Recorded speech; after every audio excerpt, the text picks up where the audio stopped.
Hello friends, आज study में आप सभी का बहुत बहुत स्वागत है। कक्षा 9 एनसीईआरटी गणित में प्रश्नावली 7.4 का ये पहला प्रश्न है। प्रश्न कहता है कि दर्शाइए कि समकोण त्रिभुज में कर्ण सबसे लंबी भुजा होती है। ठीक है, तो इसमें क्या कहा गया कि समकोण वह कोण होता है जिसका वह त्रिभुज होता है जिसका एक कोण 90 अंश का होता है। ठीक है, जिसे हम राइट एंगल भी कहते हैं। तो ये 90 अंश का है। तो त्रिभुज में कर्ण सबसे लंबी भुजा है। तो यहाँ पे हम देखें तो जो समकोण बनेगा उसके सामने वाली भुजा ये वाली ए से लेकर सी तक कर्ण कहलाएगी। ठीक है, और कर्ण के सामने वाली भुजा हमेशा लंब होती है और नीचे वाली भुजा आधार होती है। ठीक है, इस तरह से। तो हमें यहाँ पे बताना है कि ए से लेकर सी तक जो भुजा है कर्ण इसकी वो लंब से मतलब ए बी से बड़ी है और बी सी से भी बड़ी है। ठीक है, इस तरह हमको दर्शाना है। तो चलिए, जो प्रश्न में हमको दिया गया है वो यहाँ पे लिख लेते हैं। प्रश्न में तो हमको एक समकोण त्रिभुज दिया गया है, तो हम यहाँ पे लिख लेते हैं कि माना कि ए बी सी एक समकोण त्रिभुज है। समकोण त्रिभुज है। ठीक है, ए बी सी कैसा है? समकोण त्रिभुज है जहाँ पर कोण b बराबर 90 अंश है। यहाँ पे कोण b बन रहा थे 90 अंश हो गया। ठीक है, और हमें सिद्ध क्या करना है कि समकोण त्रिभुज के कर्ण सबसे लंबी भुजा होती है। तो सिद्ध करना है, लिख लेते हैं। यहाँ पे हमें सिद्ध करना है समकोण त्रिभुज की या समकोण त्रिभुज में कर्ण सबसे लंबी भुजा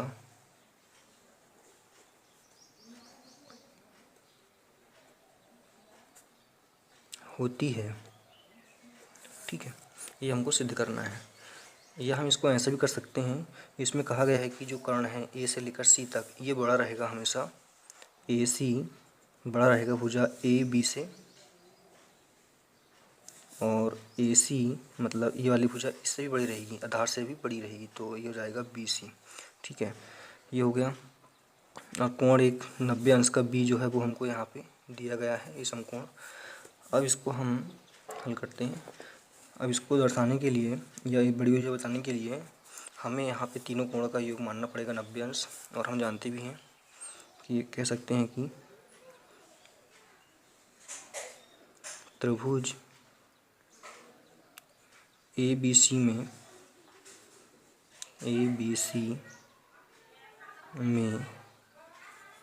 तीनों कोणों का योग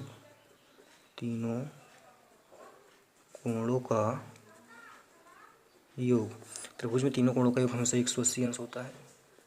180 अंश है, इसलिए कोण ए, कोण बी, कोण सी तीनों को आपस जोड़कर कोण ए प्लस कोण बी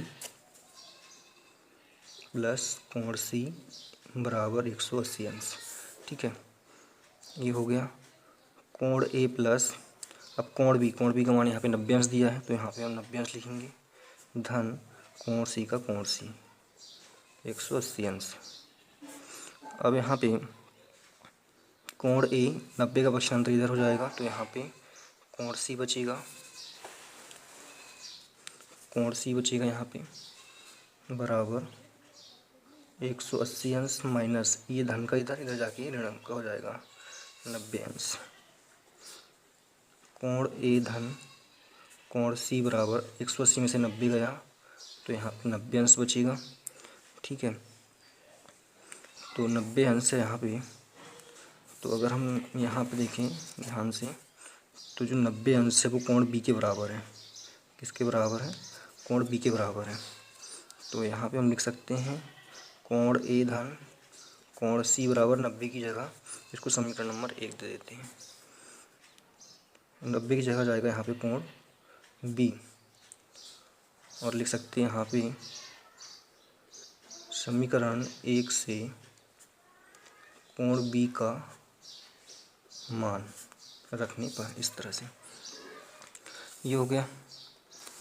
तो यहाँ पे क्या सिद्ध होता है कि जो कोण ए और कोण बी है, कोण ए धन कोण बी, अगर दोनों को हम जोड़ दें तो ये कोण बी से छोटी है, मतलब ये दो कोण मिलकर इसके बराबर हो रहे हैं। ठीक है,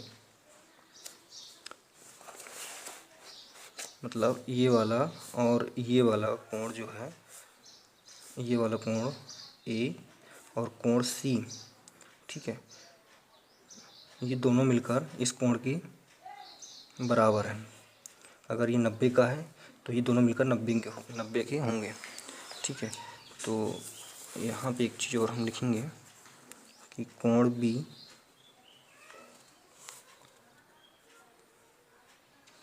छोटा है कोण ए से।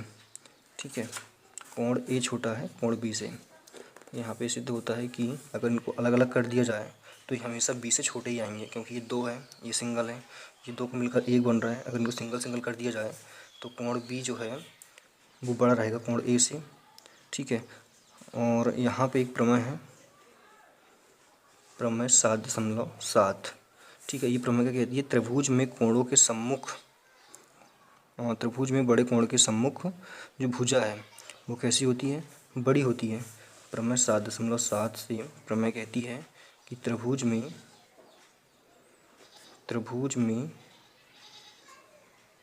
बड़े कोण के सम्मुख भुजा बड़ी होती है। इसलिए अब देखिए यहाँ पे बड़ा कोण कौन सा निकल के आ रहा है, कोण बी आ रहा है। तो कोण बी की सम्मुख भुजा क्या है, ए से लेकर सी तक। ठीक है, ए से लेकर सी तक। इसलिए हम कह सकते हैं कि ए सी हमेशा बड़ी होगी भुजा ए बी से, और ए सी जो बड़ी होगी भुजा किससे, बी सी से। ठीक है, और ये जो प्रमेय है, एक प्रमेय हमने पढ़ा था 7.7। ठीक है, तो 7.7 प्रमेय जो है उससे ये सिद्ध होती है कि ये दोनों जो भुजा है ए सी वो ए बी और बी सी से बड़ी है, और ये हमको सिद्ध करना था। इति